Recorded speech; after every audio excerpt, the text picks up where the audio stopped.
diante de nós. O sol está batendo aqui na minha fronte, sabe? Está aí, ele está pulsando, respirando.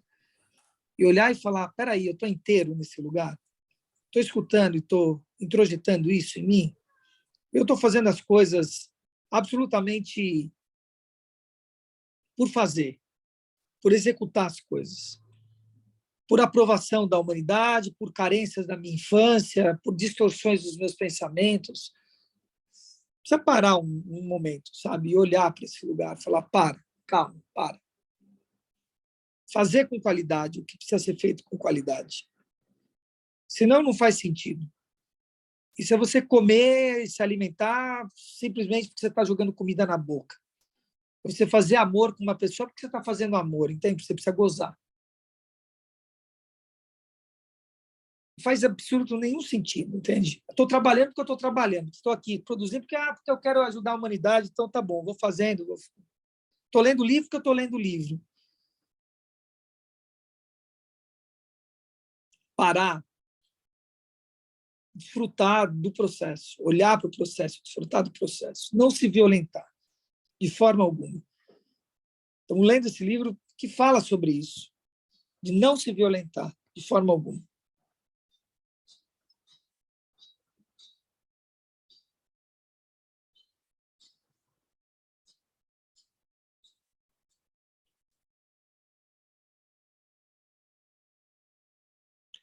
Um amor sem justiça é um amor morto.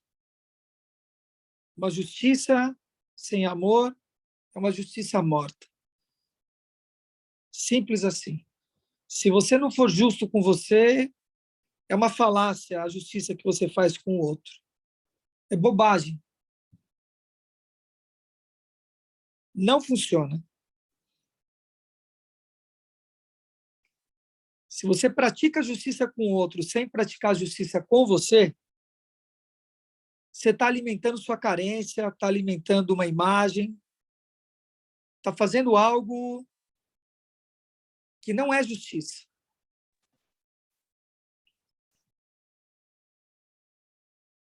É ser o bonzinho, é passar por bonzinho no plano da Terra, é querer estar bem na fita, na história, por qualquer carência que você tenha.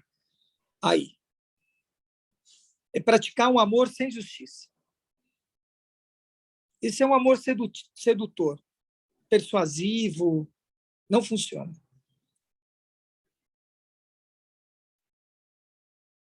O contrário é verdadeiro. Você querer ser justo com tudo e com todos, sem um pingo de amor, é o lugar em que você está querendo ser o justiceiro. Você está querendo ser o bonzão. Nem bonzinho, nem bonzão. Não funciona esse lugar. E nós vamos tomar consciência disso, porque um pensa que está melhor que o outro. O justiceiro, entendeu? Olha e fala, que bobinho que é aquele. Tem que ser duro, tem que ser aqui, comigo é lei. O outro é a mesma coisa, entendeu? Aquele que pratica o amor, que tem um coração lindo, quantas flores, etc. Olha para o justiceiro e fala, que bobinho, não sabe de nada, tantas regras, tem que acolher todo mundo, paz e amor, felicidade, sexo, drogas e rock and roll. Vão para a natureza, viver com todo mundo. Não funciona. Precisa fazer uma profunda reflexão aqui. Não adianta nada escutar 2 horas e meia, entende? Falar 2 horas e meia e não praticar esse lugar. Uma coisa é entender e acolher o processo de cada um. Cada um tem um processo de evolução. Outra coisa é, por conta desse processo, não botar as claras, não desvelar e trazer a transparência das distorções. Precisa olhar para as distorções. Não pode justificar, entende? As distorções de um amor desmedido, porque é um processo. Não pode justificar uma justiça desmedida, porque é um processo da pessoa, sem olhar que ali falta amor, que ali falta justiça. Básico. O que eu falei, acabei de falar. Básico. Coisa básica. Isso é consciência plena e pura. O resto é bobagem. Olhar para si. Parar de se justificar nos filhos, nos pais, no outro, no processo da humanidade, em Paulo, em Cristo, o que quer que seja. Olhar para você, cara. Olhar para você, entendeu? E falar, cadê a minha distorção? Aonde é que está habitando esse lugar? Corrigir. Corrigir.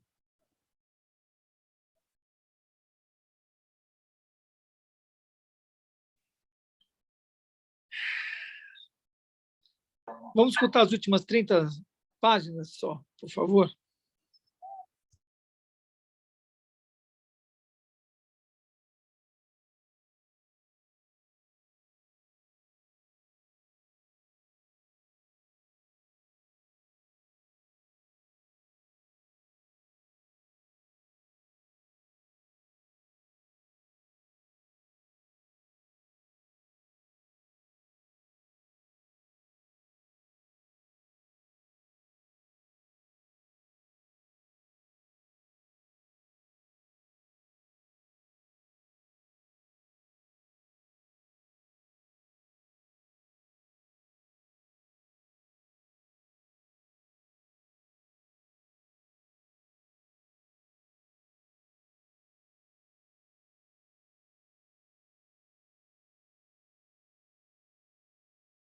Expressão da apreciação na comunicação não violenta.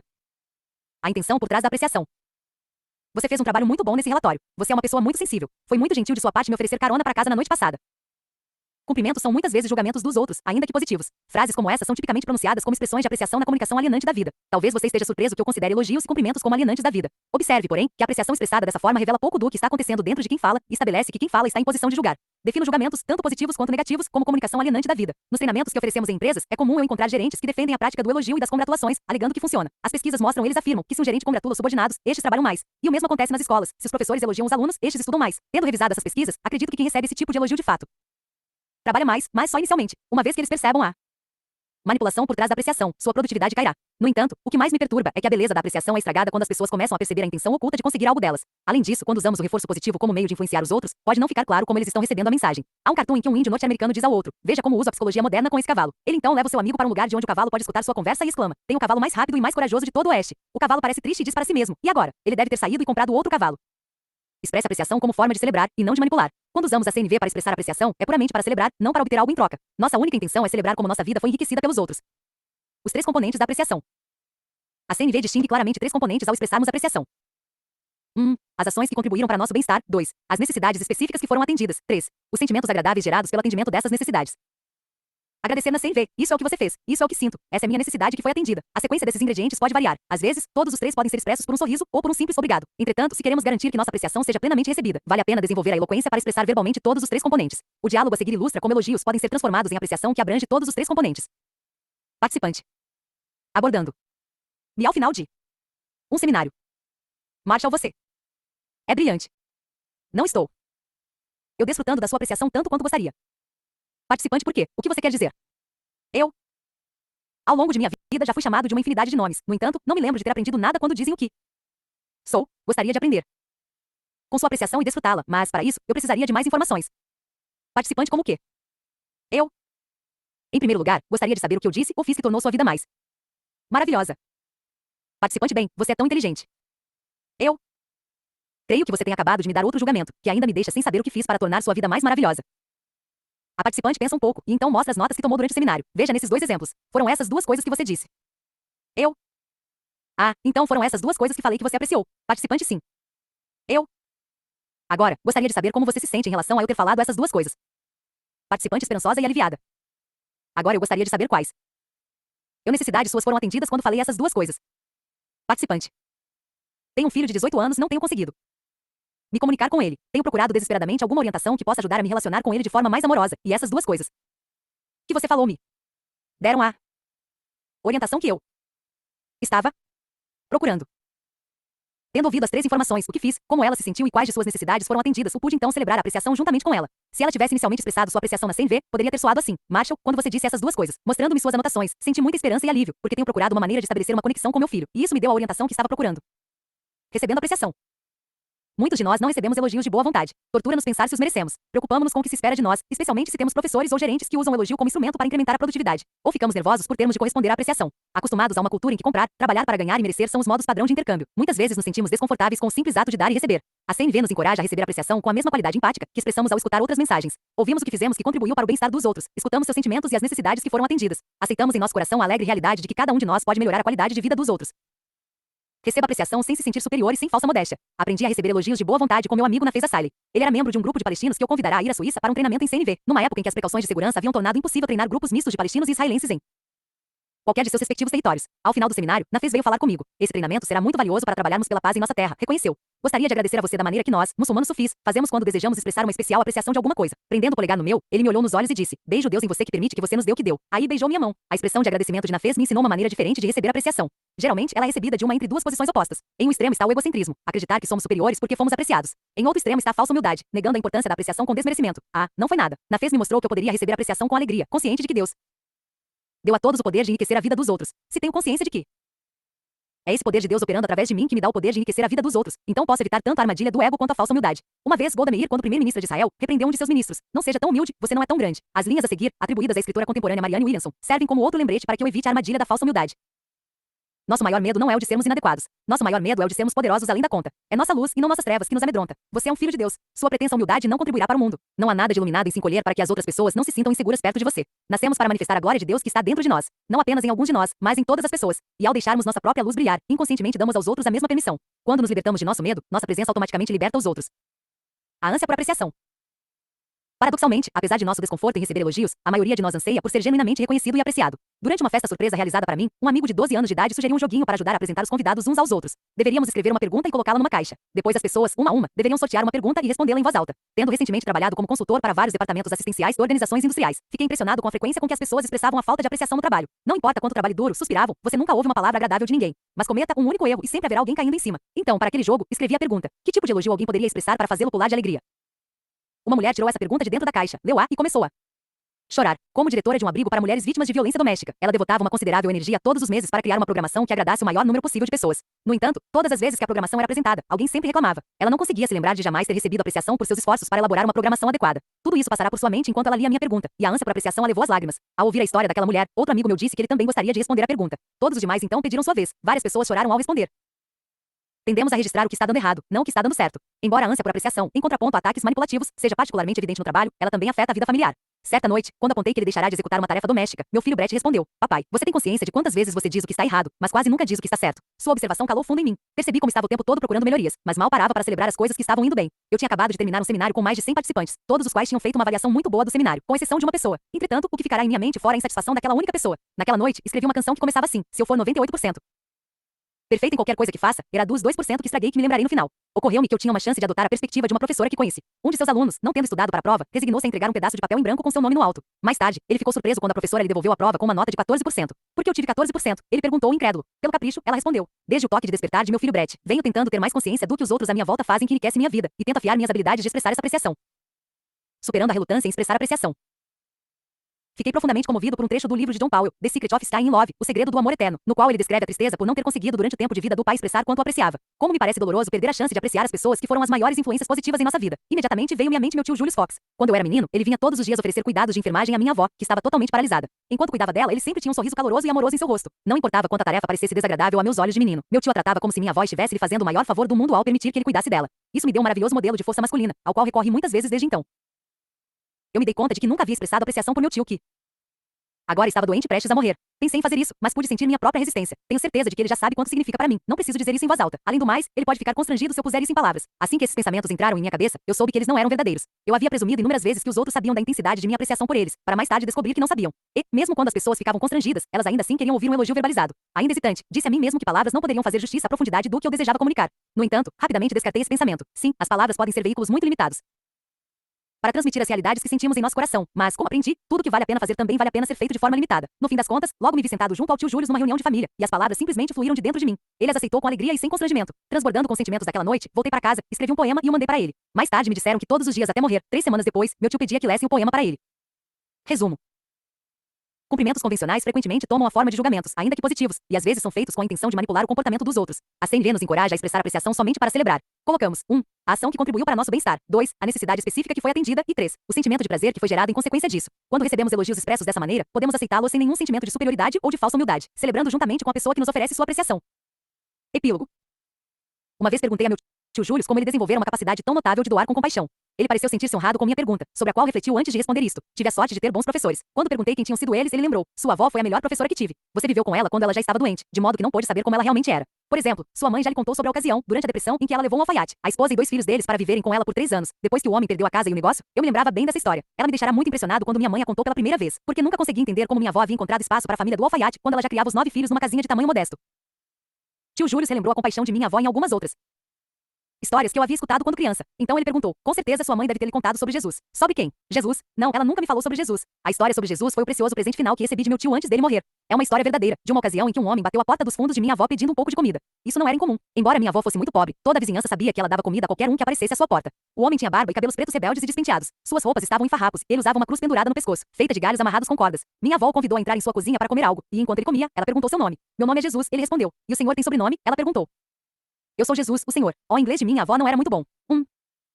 Outro tio, exibidor, mais tarde me disse que entrou na cozinha quando o homem ainda estava comendo, e vovó apresentou o estranho como seu senhor. Enquanto o homem ainda comia, minha avó perguntou onde ele morava. Eu não tenho lar. Bem, onde o senhor vai passar esta noite? Está frio. Eu não sei. O senhor gostaria de ficar aqui? Ela ofereceu. Ele ficou 7 anos. Quanto à comunicação não violenta, minha avó tinha um dom natural. Ela nem pensou em quem era aquele homem. Se o tivesse feito, provavelmente teria julgado louco e se livrado dele. Mas não, ela pensava em o que as pessoas sentem e do que precisam. Se elas têm fome, alimente-as. Se não tem um teto sobre a cabeça, deles um lugar para dormir. Minha avó adorava dançar, e minha mãe se lembra dela dizendo sempre: nunca ande quando puder dançar. E assim, encerro este livro a respeito da linguagem da compaixão com uma canção a respeito de minha avó, que falava e vivia a linguagem da comunicação não violenta.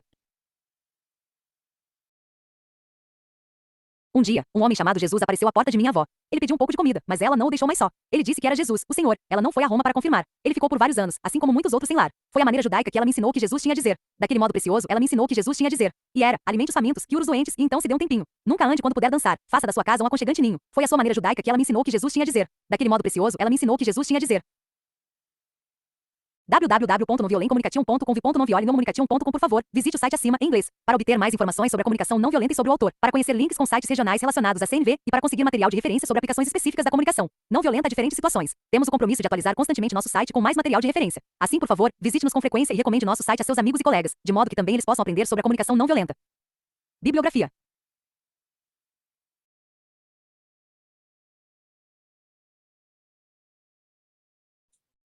Acabamos mais este livro.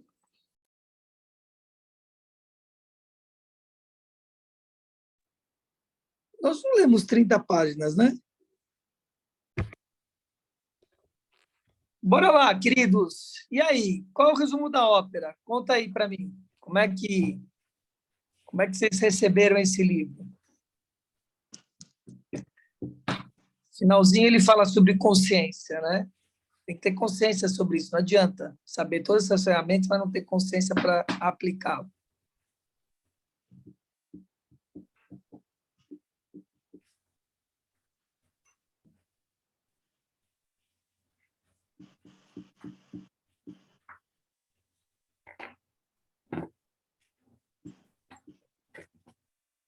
Elaine, você que está de microfone aberto, conte aí. E aí? Estou de microfone aberto? Tá. Então, vamos lá. Eu acho que a mensagem principal, né, é a gente saber ouvir o outro, né, antes de tudo. E se colocar no lugar do outro, né? Prática, né? Uhum. E isso vai criar uma empatia, né? Então, acho que a mensagem principal é essa. Olha que interessante, né? Você trouxe na sua concepção um resumo do livro que, só pegando como exemplo, se você escrever escutatória e empatia, quando você lê essas palavras, vai vir tudo isso na sua mente, não vai? Como uma cascata. Outras pessoas não, mas para você sim, porque é o seu resumo do livro, como um todo. Então, a importância da gente estar escrevendo o resumo, e o resumo do resumo. Que a gente não tem que ler o livro inteiro, porque tá aí, né? Isso, depois me lembra, Joyce, da gente conversar um pouquinho sobre isso, porque o conteúdo tem a ver com isso que eu estou trazendo aqui agora. Então, aquilo que eu trago todo, que traz um resumo, que vai ser o resumo do resumo, vai, entendeu? Vai condensar num conteúdo ali, né? Só chamando a atenção. Então, escutatória e empatia, né? E você O tem livro razão, traz não uma lembro os coisa 30 bem páginas. interessante. O livro traz uma coisa bem interessante que a gente acabou falando a semana inteira nos outros programas, que é a questão da gente se conhecer para conseguir ouvir o outro. Né? A gente saber por que o outro provoca aquela reação na gente para conseguir entender o outro, né? Para poder entender a você mesmo, antes de tudo. Isso. Não o outro. E aí você... Não, eu coloquei errado. É aquela história de você entender quais as reações que por que você tem aquelas reações. E você saber como se posicionar, como agir. Né? Que a questão não é o outro, é você mesmo. A questão O é outro sempre é a só um gente. estímulo. Né? O outro é só um A estímulo. questão está sempre na gente. Ai. É isso. Né? E falando em comunicação, né? É isso. Você tem o emissor, você tem o receptor, tem um meio. Isso é comunicação. A de Cássia é uma jornalista, está com o microfone aberto aí, é uma jornalista, se formou, né, em jornalismo, o jornalismo estuda muito isso, né? Quem é o emissor, quem é o receptor e qual é o meio da história. E compreender. Martin Buber traz uma frase, falo sempre para as pessoas lerem esse livro, Eu e o Tu, de Martin Buber. É muito bom esse livro. Fala sobre essa história da comunicação. E ele traz uma frase nesse livro que eu replico com constância. A criteriosa observação do observador traz, antes de tudo, traços do próprio observador. A observação criteriosa do observador, aquele que está observando, traz, antes de tudo, traço do próprio observador. Que é o que você está dizendo. É só um meio da história. Se as pessoas entenderem isso, que aquilo que eu falo aqui, que eu estou falando agora, Elaine está pegando de um jeito, Luzia Solange de outro, Rita de Cássia de outro, Joyce do outro e Juramar do outro, e tantos outros que vão nos escutar, compreender esse lugar, fazer um exercício simples. Vá e faça um estímulo de fala, de qualquer coisa com 5 pessoas. Pede para essas pessoas escreverem o que elas pensaram, sentiram sobre aquilo que foi transmitido por você. Você acha que todas vão escrever igual? Tão simples ver isso. E é a mesma pessoa, é o mesmo estímulo, é a mesma situação.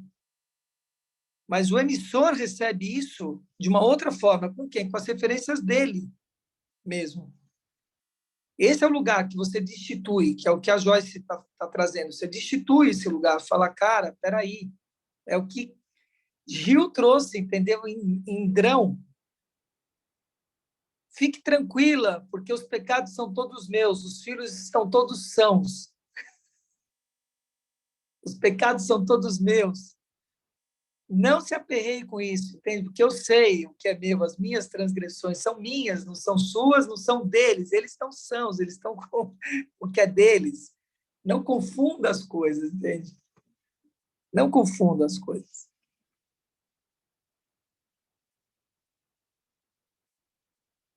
Isso ajusta tanta coisa, cara, que você não transfere para o outro, entende?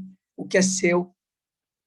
E você não permite que o outro transfira o que é dele para você.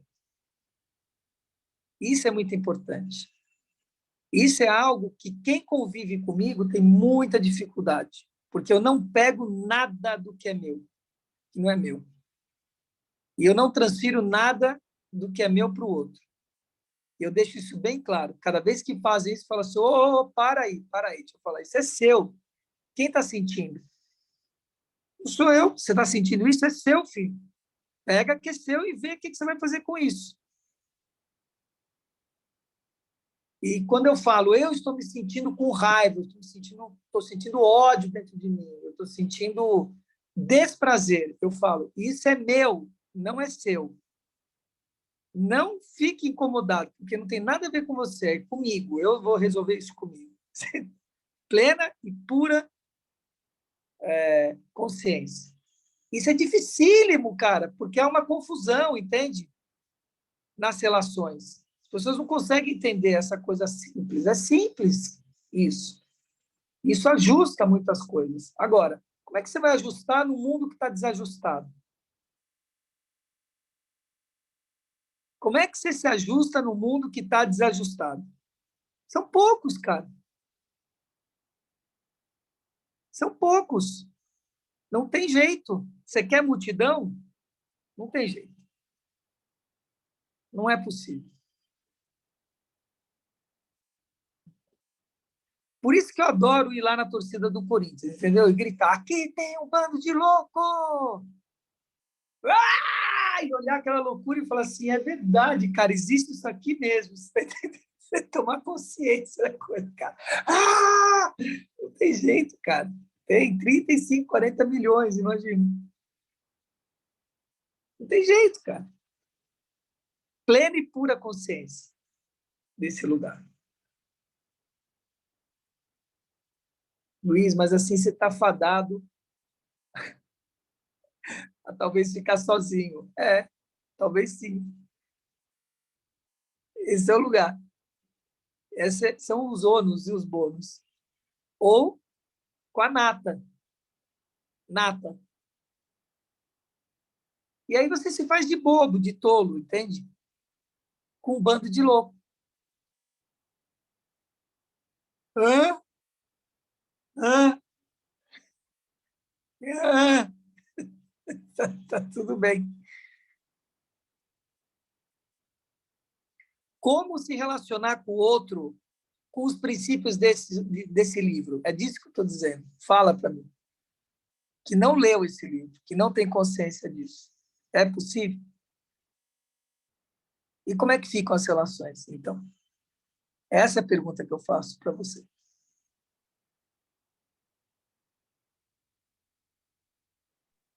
Não, eu acho que com os princípios desse livro é possível se relacionar com outro que não saiba disso.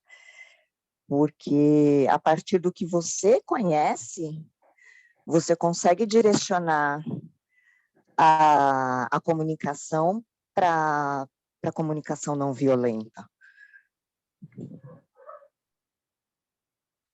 Se o outro não quiser, Joyce, não é possível. Se o outro é violento, não tem jeito. Você não vai fomentar essa violência. Mas trazer... E aí o que acontece é o que sempre acontece nesse caminho do autoconhecimento. É pegar esses preceitos, essa comunicação, etc., e você querer transferir para o outro.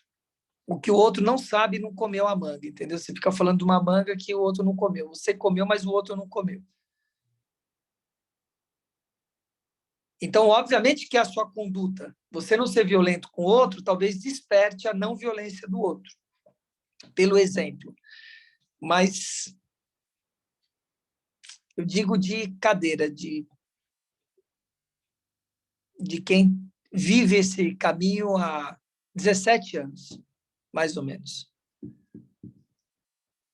Muito difícil. Se o outro não lê esse livro, se o outro não comungar desse lugar do amor, da justiça, etc., de você conviver A pessoa sabendo de tudo isso, já é difícil a relação. Sabendo disso, comungando disso, tem que estar o tempo todo lembrando, despertando. Você, o outro, você, e assim por diante. A música é Drão, é isso. Do Gil.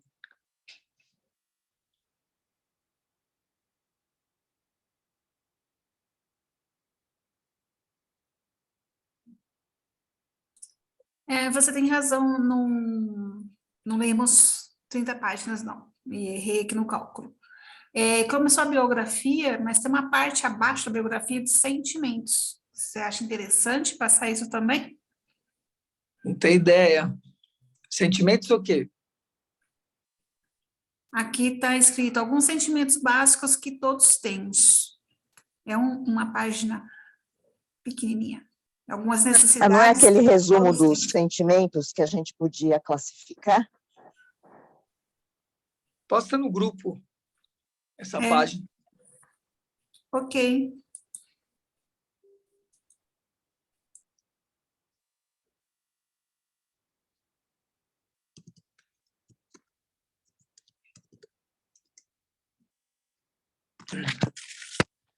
Grão, o amor da gente é como um grão, uma semente de ilusão. Tem que morrer para germinar, plantar num lugar, ressuscitar no chão nossa semeadura.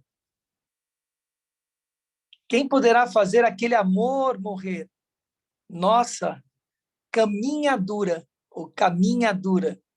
Tem um trocadilho aí. Dura caminhada pela estrada escura. Drão, não pense na separação. Não despedace o coração. O verdadeiro amor é vão. Estende-se infinito, imenso monolito, a nossa arquitetura. Essa música ele fez para a primeira mulher dele, o Gil. Quem poderá fazer aquele amor morrer, nossa caminhadura? Cama de tatame, dura, pela vida fora. Drão, os meninos são todos sãos. Os pecados são todos meus. Deus sabe a minha confissão. Não há o que perdoar. Por isso mesmo que há de haver mais compaixão. Quem poderá fazer aquele amor morrer? Se o amor é como um grão, morre e nasce trigo, vive e morre pão. O dia que eu tomei consciência dessa música, eu enviei para a mãe das minhas filhas. E embaixo escrito: os pecados são todos meus, então não há nada que perdoar. Fica tranquila. Com plena consciência. Nossas filhas estão sãs. Está tudo bem. Gente, esse é um caminho. Esse é um caminho, entende? Que é de um funil, sabe? Ele é um funil, sabe? Pode ser assim, ou pode ser assim. Tanto faz, como você queira. Esse é um caminho que é para poucos. Não para muitos. É só você imaginar. Não foram 12 mil apóstolos, foram 12 apóstolos.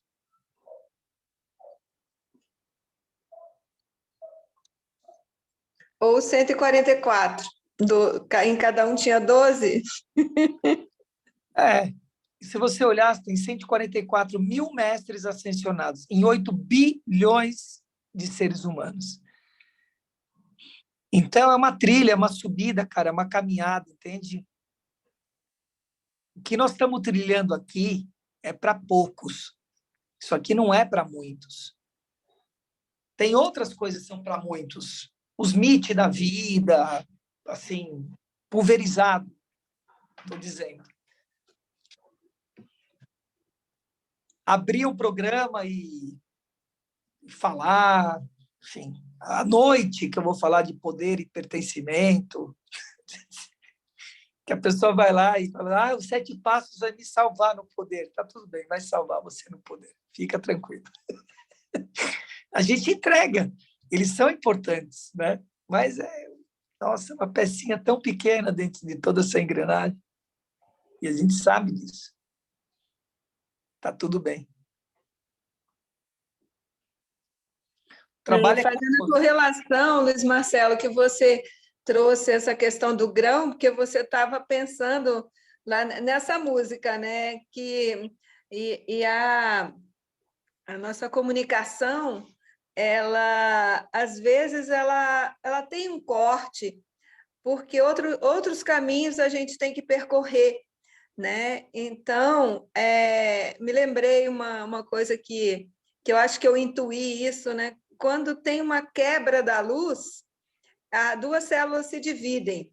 Então, às vezes há essa quebra na fala, mas assim, não com violência, nem para ofender o outro. Mas se a gente tem que ter escolhas, né?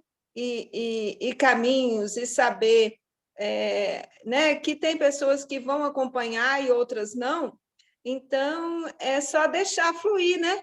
Não se martirizar com isso, tá tudo bem, aprender a escutar, mas saber qual a ressonância, né, que tem dentro da gente, como já foi falado aqui no início, né? O que a gente pode levar daquela relação, né, de aprendizado, porque a gente ensina e aprende. Então, tem aquela vez que eu tenho usado muito, aquela, né? Estou segurando o celular entre um e outro, né? Deixa eu pôr aqui. É fantástico isso.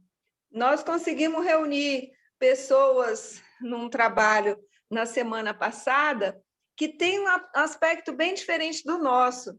E aí eu mostrava, gente, nós temos todo esse ponto em comum, por que a gente vai ficar brigando pelo que está separado? Isso está nas relações de família, nas relações políticas do Brasil. Se a gente se ater ao que é comum, a essa comunicação, vai fluir, vai dar certo, mas não, cada um fica nessa dualidade, né? E aí, seja na relação 2 a 2, de grupo, e acaba havendo afastamento, aí, ó. Então, como aí ter, assim, estar junto, né? Sem que haja esse atrito, essa separação, sabendo olhar, mas não apontar no outro essas diferenças. Esse aspecto aí que é muito sutil, né? Muito delicado, né? É isso aí que eu queria deixar sobre essa leitura desse livro. Mais uma vez, obrigada aí por essa semana. Eu peguei poucas partes, mas estava conectada.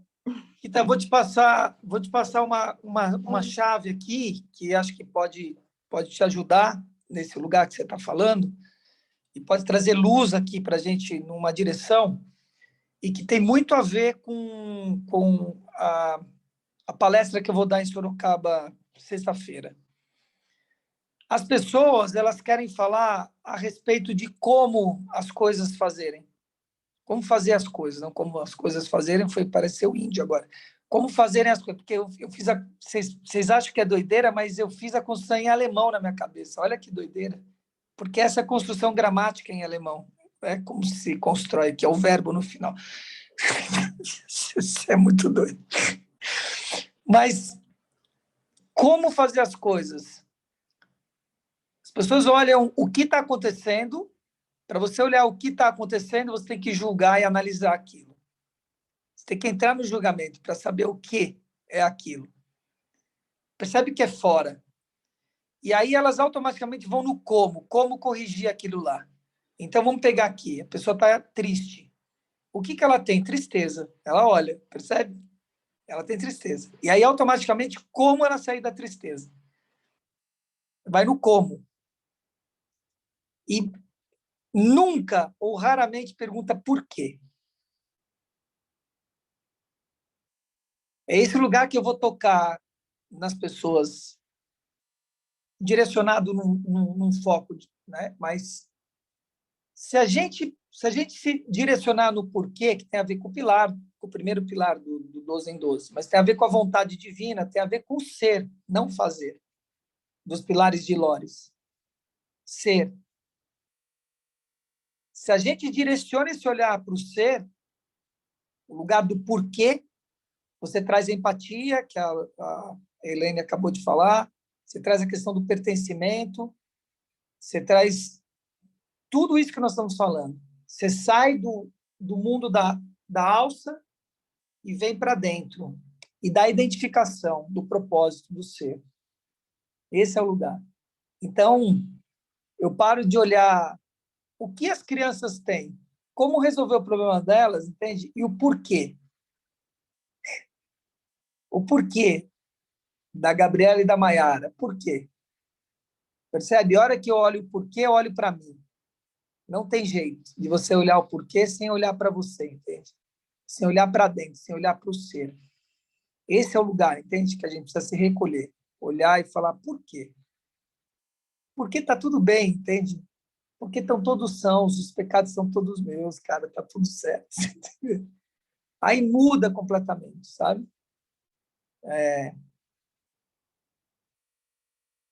É isso. Por quê? Aí muda porque você pega a responsabilidade daquela situação para dentro e olha para dentro. E vai para o cérebro, sai do E deixa de ser vítima, né? Deixa de ser vítima das circunstâncias, sabe que aquilo ali você atraiu de alguma forma. Ou ser salvador. É. Querendo dar solução para tudo sempre, entende? É. Que é o outro lugar, entende? Porque aí é o como. Ah, tá, como que eu vou resolver? A pobreza do outro, a tristeza do outro, a lamúria do outro. Cara, isso é do outro. Por quê esse lugar, entende? Por quê? Essa é a pergunta, cara. Por que vai trazer outras perguntas, entende? Nunca tem resposta. Por quê? Por quê? Por quê? Por quê? Por quê? Para quê, né? Por quê e para quê é muito bom. Pronto, entendeu? Sabe? Pronto. Cada vez, entende, que você se deparar com um problema seu ou do outro, é o porquê que tem que ir. E aí, cara, isso ajusta tudo, entendeu? Você sai do lugar da vítima, do vilão, do salvador, você sai, cara. Por quê? É. Por que ontem ontem eu tinha 2 atividades ontem que eu estava a fim de fazer, mas que eu senti que eu estava um pouco mole de gripe, cansada e tal. E eu, né, falei, olha, não dá, gente, eu queria ir, mas não vai dar para ir e tal. No meu trabalho voluntário de fazer a jantinha. Gente, eu e a Isabel não fomos, apareceram mais 4 para ajudar. Então, a gente estava carregando nas costas e eu falei, não, agora deixa, se acontecer bem, se não acontecer, não tem que depender, né, de mim, como eu ir à noite e estar num trabalho que eu sei que seria lindo, mas a gente tem que abrir mão, certas vezes, de querer conduzir, de querer...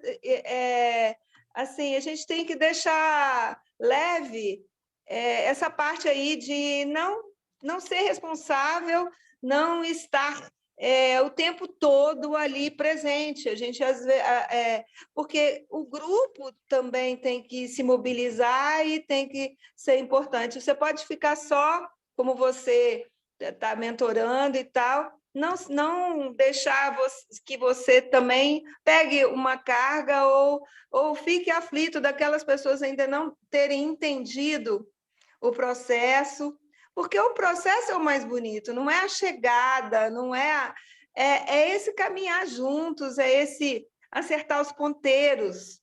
E para acertar os ponteiros, às vezes você tem que olhar de fora, né?